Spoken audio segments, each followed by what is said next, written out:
Deputy Director of the FBI, Christopher Swecker. And, I don't know, Patrick Lovell, Professor William Black, Richard Bowen, Michael Winston, Jeff Thigpen, John O'Brien,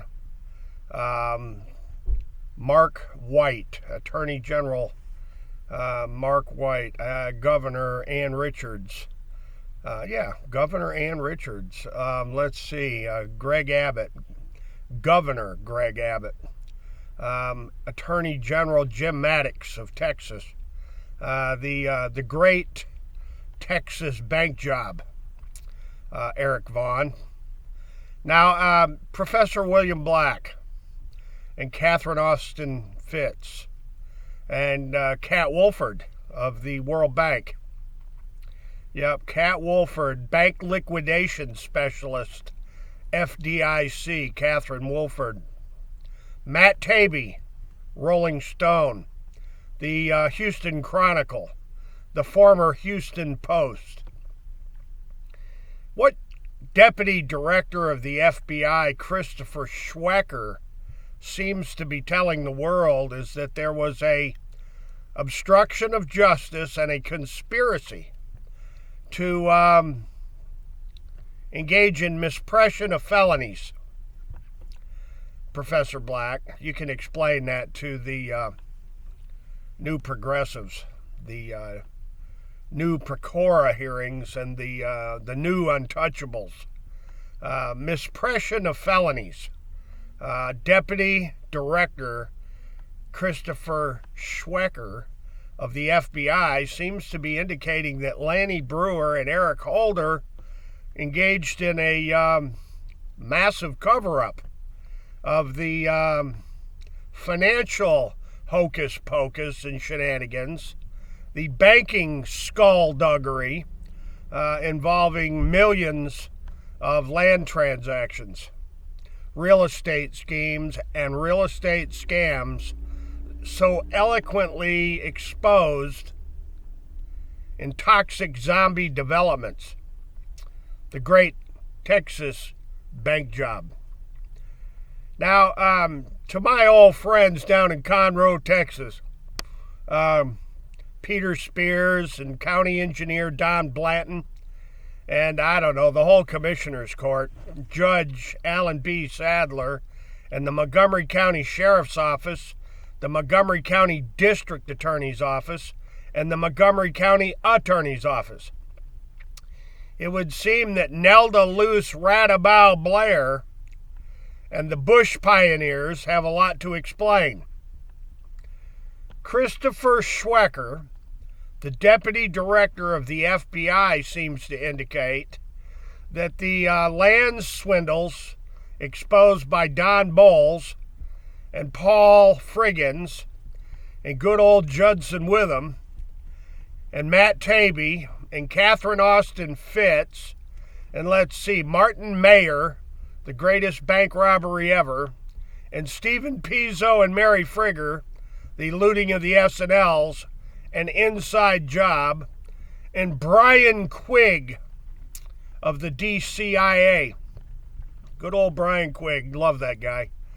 His death must have been pretty miserable. He got run over pushing a piece of plywood down the side of the road on a lumber cart. Yeah, they ran him down. And I can imagine how Don Bowles felt when his arm got blown off and both of his legs were blown off by the bomb they put under his Datsun. Wouldn't you agree, Professor William Black?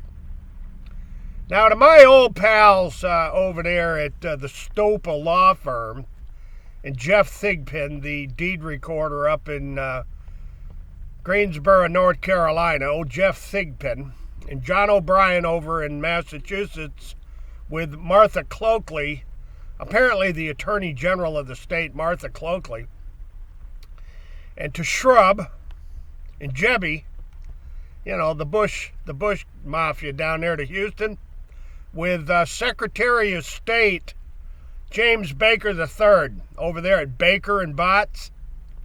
And to my good old friend, Senior Federal District Judge Lynn Hughes. The octopus, right, Judge Hughes? The octopus. And let's see, Lee Rosenthal, United States District Judge Lee Rosenthal of the law firm of Baker and Botts. It would appear that what the deputy director of the FBI is alluding to is a major obstruction of justice in misprision of felonies by Laney Brewer and Eric Holder. Oh, and Mr. Humble, Texas himself, Alberto Gonzalez. You see, Mr. Lovell, I lived in the same zip code as Alberto Gonzalez, and I've been raising hell about Alberto Gonzalez and a whole bunch of other Department of Injustice officials and FBI for going on, let's see, 40 years. 40 years, Patrick Lovell. What were you doing 40 years ago, Eric Vaughn? Steve Grumbine? What were y'all doing 40 years ago when Witham was exposing the desert land swindles of Utah and the desert land swindles of Arizona and the land scheming and scamming and land flipping and dirt dealing of Texas and Arkansas and Florida and the Carolinas and the Poconos and California and Oregon and Idaho, all over the nation, which seemed to go all over the world. To my friend Michael Bernican in England, Michael Bernican over in England, the great British mortgage fraud, the great British mortgage swindle. What's absolutely fascinating about Christopher Swecker's story is that it seems that Alberto Gonzalez, there on the San Jacinto River, there by the Shoney, or not the Shoney's, the Hot Biscuit there in Humble, Texas, where the old Flying J fuel station used to sit before they built FM 1960 at East Tex 59. And for Patrick Lovell's benefit, right up the street from where Robert Corson tried to fake his death by putting a drunk hobo in his white Jaguar and setting it on fire there by the Houston Intercontinental Airport at, I think that was North Belt or Little York. I think he parked it off of Little York and set it on fire to cover his tracks.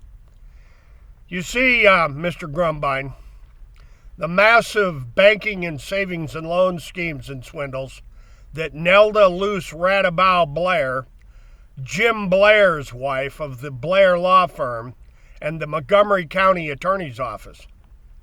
And that, Peter Bruton of the Houston Post and Kathy Gordon of the Houston Chronicle, and Lucy Proctor of the Conroe Courier were writing about back in the 1980s when good old Judson Witham was raising ever-loving stinking hell over what Deputy Director Christopher Swecker and Professor William Black and Richard Bowen and Michael Winston and, Mark Stopa, and I go all day long naming names of the material witnesses to what appears to be an Eric Holder, Alberto Gonzalez, and Laney Brewer conspiracy to obstruct justice. Misprision of felonies, Patrick Lovell. Now, folks, I could get really long-winded because this is an extremely long story of Clintonian-style land scheming and Ozark Realty-style land swindling with the likes of Barry Seal and Terry Reid intermingled with Oliver North and Richard Secord and the Bushes and Clintons from the Houstonian estates there in uptown Houston. The bankster gangsters that ran Iran-Contra and Charlie Wilson's war. All the weapons trafficking and all the computers and the ordnance and the boots and the uniforms and the communications equipment and the aircraft and all the materials that were shipped and supplied during Charlie Wilson's war from the bank fraud capital of planet Earth, Houston, Texas. Professor William Black. Dallas, Texas, Conroe, Texas, San Antonio, Texas, all over from Florida to Washington State and Alaska, Hawaii, up to Maine, the Carolinas, the Poconos, the PNC Bank, and all these giant land swindles and giant land scams of the LDS Mormon Church. All around Park City, Utah, Patrick Lovell. Isn't that fascinating? The desert recreational subdivisions. Look them up, Patrick Lovell. You'll enjoy it. It's all about dirt road land speculations and hocus-pocus land swindles by the likes of Frederick Smith, the progeny of Joseph Smith. Fred Smith of Mount Pleasant. What was the name of that little town up there? Mount Pleasant. Fairview, from Fairview, Utah, at Indianola, down in the San Pete Valley. That's for Patrick Lovell, my friend up at Park City, Utah. And for Eric Vaughn, look up Frederick Smith and his infamous desert dirt road recreational subdivisions. And all the red flag, unrecorded, illegal, oh my God. The land schemes and dirt flippings, also known as the Felonies. And get a hold of the governor of the state of Texas. Ask him about the Felonies strike force, Patrick Lovell, and you'll be able to inform Eric Vaughn about how they use land swindles and land scams like the Clintons were doing in Arkansas and up off the coast of Canada there at Campobello Island. Fascinating stuff, huh? Oliver North. Oliver North from Tennessee. Fascinating connection, Mr. North and Mr. Secord, Admiral Poindexter, Bill Clinton, old Bill Clinton and Ozarks. Wade Real Estate. There's the name I was looking for. Wade Real Estate and the connections to Barry Seal and Terry Reid. Interesting stuff, Patrick Lovell. Ladies and gentlemen, stay tuned, because this conspiracy and racketeering to obstruct justice, well, Alberto Gonzalez, Lanny Brewer, Timothy Geithner, Hank Snow, Alan Greenspan, George Bush, Bill Clinton, fasten your seatbelts. Donald Trump and Barack Obama and Eric Holder, you too.